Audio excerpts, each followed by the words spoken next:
د مسلم لیگ نون عبدالحق اختیار ولی خان دغه دپاره برپور طریقې سره کمپین چلی او خپله هم سرګرم دی.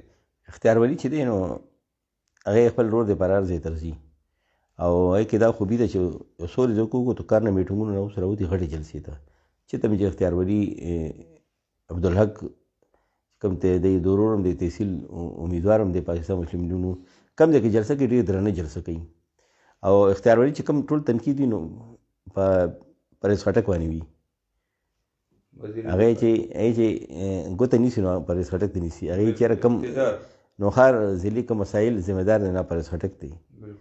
او خپل ورکرانو ته یې کو تاسو پرهیز خټک نه ځان خلاصوي نو تاسو مسلم لیګ نون کم امیدوار دی هغه تاسو سپورټ کوئ او خلکو ته دا وایي چېرې اوس خو موږ کار نه شو کولی فنډ نشته خو راتلونکي حکومت چې دی پاکستان مسلم لیګ نون دی راتلونکي چې وي نو صوبې مرکز کې موږ بیا به درته موږ زړه د خلاصه کار کوو چې تاسو څومره کارونه وي چې ته ځي مهنګایي خلاف چې مسلم لیګ نون کم مرکزي قیادت کم بیانې ده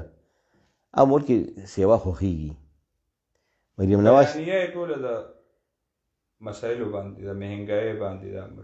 مهنګایي باندې ده مسایل باندې ده او هغې چې کم قیادت کم بیانې ده خلک عوامو په زړونو ته شوي دا خوښوي مریم نواز چې کم راغلي وي هغې چې کم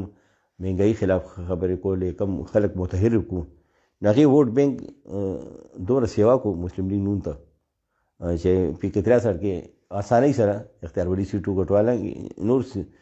شریک جماعتونه مو سره سپورټرونه مو سره اتحادیان مو سره مریم نواز چې کوم جلسه وشوه هغې ډېر سپورټ ورکړو اختیار ولی ته او اوس هم هغې مسلم لیګ نون چې دا پلانینګ جوړ کړی چېرې 16 تاریخ یې ټاکلی دی چېرې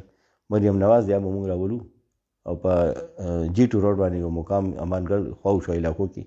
جی ټو روډ باندې هغې یو لوی جلسې اهتمام کوو نو اختیار ولی چې ډېر اکټیو شوی خپل رول دپاره په نوخار تحصیل کې عوامي نیشنل پارټۍ